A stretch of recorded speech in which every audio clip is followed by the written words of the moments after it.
வணக்கம். நான் டாக்டர் வித்யா பிரியதர்ஷினி பேசுறேன். இன்னைக்கு டாபிக் வந்து ரொம்ப சிம்பிளான டாபிக். நம்ம அடிக்கடி பார்க்கக்கூடியது என்ன அப்படின்னா, குழந்தைங்கள்ல நிறைய பேருக்கு ஆஸ்மா இருக்கும். இந்த பேரை கேட்டோலயே நிறைய பேரண்ட்ஸ் பயந்துருவாங்க. அதாவது குழந்தைய வீசிங்கோட கூட்டிட்டு வருவாங்க, அதுவரை பயப்பட மாட்டாங்க. இல்லப்பா குழந்தைக்கு ஆஸ்மா மாதிரி இருக்குன்னு சொன்னோன்னா அந்த டெர்மினாலஜி கேட்டோன்னே ரொம்ப பயமுறுத்துற மாதிரி இருக்கும். ஆனா ஆஸ்மாங்கிறது ஒரு டெர்மினாலஜி தான். எதை குறிக்குது அப்படின்னா, ஒரு ஒவ்வாமையினால வரக்கூடிய இளைப்பு நோய் ஆரல்ஸ் மூச்சு விடுறதுக்கு சிரமப்படுறாங்க அப்படின்னா அதை வந்து ஆஸ்மான்னு நாம சொல்றோம். ஸோ எதெல்லாம் காமனா அவங்களுக்கு அலர்ஜி ஆகும் அப்படின்னு பாத்தீங்கன்னா, பெரியவங்களா இருந்தாலும் சின்னவங்களா இருந்தாலும் 3 விஷயம் ஞாபகம் வச்சுக்கலாம். ஒரு ரொம்ப குளிர்ச்சியான இது, ஒரு பனி அப்படின்னு வச்சுக்கோங்களேன், குளிர்ச்சியான பொருட்கள். இரண்டாவதாக அதிக ஸ்மெல்லு, ஏதோ ஒரு இரிட்டன்ட் ஸ்மெல். ஒண்ணு தாளிக்கிற புகையா இருக்கலாம், இல்ல வெளியில வரக்கூடிய ஸ்மோக் இதா இருக்கலாம், இல்ல இந்த மாதிரி ஏதோ ஒரு அதிகமான அளவுக்கு இருக்கக்கூடிய ஒரு ஒரு ஸ்மெல், சென்ட், பெர்ஃப்யூம், பவுடர், இது கூட நிறைய பேருக்கு, சாம்பிராணி, பத்தி, இது கூட நிறைய பேருக்கு ஒத்துக்காது. இந்த மாதிரி விஷயங்களா இருக்கலாம் 2. மூணாவது என்ன அப்படின்னாக்கா அவங்களுக்கு புகை. இந்த 3 தான் வந்து அதிகமா காமனஸ்ட் காசஸ் ஃபார் ஆஸ்மா அப்படின்னு சொல்லலாம். இது தவிர அப்படின்னா போலன்ஸ் நிறைய வந்து மகரந்த துகள்கள் வந்து காத்துல இருந்தா அப்பயும் வந்து ஆஸ்மா வந்து அலர்ஜி காஸ் பண்ணும். பட் இது எல்லாமே வந்து இதுதான் காஸ் பண்ணுதா அப்படின்னு கேட்டா இதெல்லாம் அக்ரவேட்டிங் ஃபேக்டர்ஸ்ன்னு சொல்லலாம். அதாவது இதெல்லாம் நோய்க்குறிகளை அதிகப்படுத்தி காமிக்குது அப்படின்னு நம்ம சொல்லலாம். அப்ப எது இதுக்கு காரணமா இருக்கும் அப்படின்னா நம்மளோட உடல் தன்மை தான் இதுக்கு காரணம். இப்ப எப்படி எல்லா பொருள்களும் நம்மளுக்கு ஒத்துக்குதோ அது மாதிரி ஒரு சில பொருள்கள் நம்மளுக்கு ஒத்துக்காது. இது மரபணு ரீதியாவே நம்மளுக்கு இருக்கு அப்படிங்கறத சயின்டிபிக்கா நாம சொல்றது உண்மைதான்.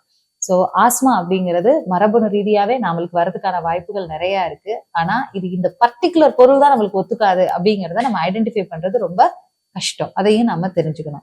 இப்ப குழந்தைங்களுக்கு ஆஸ்மா அப்படிங்கிறது வந்து நாம எப்படி சரி பண்ண முடியும் அப்படின்னு கேட்டீங்கன்னா, இப்ப ஹோமியோபதி மருத்துவம் மாதிரி மருத்துவத்துல தனித்துவத்துக்கு முக்கியத்துவம் கொடுத்து, அதாவது இண்டிவிஜுவலைஸ் பண்ணி ஒரு பேஷண்ட அவங்களுடைய உடல் கூறுக்கு தக்கன, உடல்வாகுக்கு தக்கன நாம ட்ரீட்மெண்ட் பண்ணும்போது அவங்களுக்கு கண்டிப்பா நாம அவங்களோட எதிர்ப்பு சக்தியை, ஒரு பர்டிகுலர் டைப் ஆஃப் இம்யூனிட்டியை வந்து நம்ம ட்ரிகர் பண்ணி விட முடியும், அதிகப்படுத்த முடியும்.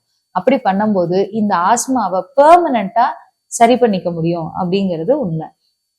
இப்ப அம்மாக்கு இருக்கு, அவங்களுக்கு வந்து இந்த குழந்தை பிறக்கிறதுக்கு முன்னாடி இருந்தே இருக்கு. ஆனா இந்த குழந்தை பிறந்ததுல இருந்து அவங்களுக்கு ஆஸ்மா வருமா அப்படின்னா வரதில்லை.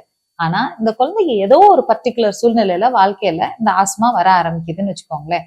இப்ப பிறந்து ஒரு 3 வயசு 4 வயசுல அவங்களுக்கு இந்த மாதிரி வந்து மூச்சு விடுறது சிரமப்படுறாங்க, அந்த மாதிரி சூழ்நிலை இருக்கு அப்படின்னா கண்டிப்பா அவங்களுக்கு அப்ப ட்ரீட்மெண்ட் பண்ண வேண்டியது அவசியம். ஏன் குழந்தை பருவத்திலேயே ட்ரீட்மெண்ட் பாத்திரணும் அப்படின்னா, இந்த குழந்தை பருவத்திலேயே அவங்களுக்கு ட்ரீட்மெண்ட் பார்த்துட்டா பின்னாடி அவங்களுக்கு வந்து லைஃப் லாங் அது வந்து தொடர்றதுக்கான வாய்ப்புகள் ரொம்ப ரொம்ப கம்மி. எனக்கு தெரிஞ்சு 100% அதுல நல்ல சக்சஸாவும் நம்ம கொண்டு போக முடியும். அவர்களுடைய எந்த வயதுலையும் வந்து அது வராது. இப்ப பெரியவங்களுக்கு ட்ரீட்மெண்ட் பண்றதை விட சின்ன குழந்தைங்களுக்கு ட்ரீட்மெண்ட் பண்ணும்போது அவங்களோட இம்யூனிட்டியை சீக்கிரமாவே நாம வந்து ட்ரிகர் பண்ணி அவங்களுக்கு வந்து நல்ல ஒரு ரிசல்ட்ஸ் வந்து காமிக்க முடியும். இப்ப இதே இதுதான் நம்ம அலர்ஜிக் ரைனைட்டிஸ் சொல்றோம். ஒரு தொடர் தும்மல் வருது, அதாவது அலர்ஜி சம்பந்தப்பட்ட எதா இருந்தாலும் சரி, தொடர் தும்மல் வருது, மூக்கு அரிச்சுக்கிட்டே இருக்கு, மூக்குல இருந்து தண்ணி தண்ணியா கொட்டுது, கண்ணுல இருந்து தண்ணி தண்ணியா கொட்டுது, கண்ணெல்லாம் செவந்துக்குது, இப்படியும் இருக்கலாம். இல்ல எனக்கு வந்து இந்த மாதிரி சுவாச பாதையில வந்து உடனே வந்து வீசிங் வந்துருது, ஒரு சின்ன ஒரு ஸ்மெல் ஒத்துக்காது, ஒரு குளிர்ச்சி ஒத்துக்காது, ஒரு மழை மோடமா வெளியில இருந்தா எனக்கு வீட்டுக்குள்ள வந்து வீசிங் வந்துருது அப்படின்னு இந்த மாதிரி விஷயங்களாவும் இருக்கலாம். ஸோ எனி அலர்ஜி வந்து ஹோமியோபதியில ரொம்ப 100% நம்ம கியூர் சொல்ல முடியும். ஏன் அப்படின்னா இது வந்து இண்டிவிஜுவலிஸ்டிக் ட்ரீட்மெண்ட். இப்ப நான் 10 பேர் மலையில நினைஞ்சா 10 பேருக்கும் ஒரே மாதிரியான நோய்க்குறிகள் வர்றதில்லை. அப்படிங்கிறப்ப நம்ம ஏன் அப்படிங்கிறதையும் நம்ம தெரிஞ்சுக்கணும் இல்லையா? ஒவ்வொருத்தருடைய உடலும் ஒவ்வொரு மாதிரி ரியாக்ட் பண்ணுது. அப்ப ஹோமியோபதியில ஒவ்வொருத்தருடைய உடலுக்கு தக்கன மருந்துகள் கொடுக்குறோம், அது சீக்கிரம் சரியா போகுது. ஸோ ஆஸ்மா குழந்தை பருவத்துல இருக்கட்டும், பெரியவங்களுக்கா இருக்கட்டும், ஹோமியோபதி மருந்துல நல்ல நிரந்தர தீர்வு நம்மளால கொடுக்க முடியும். நன்றி.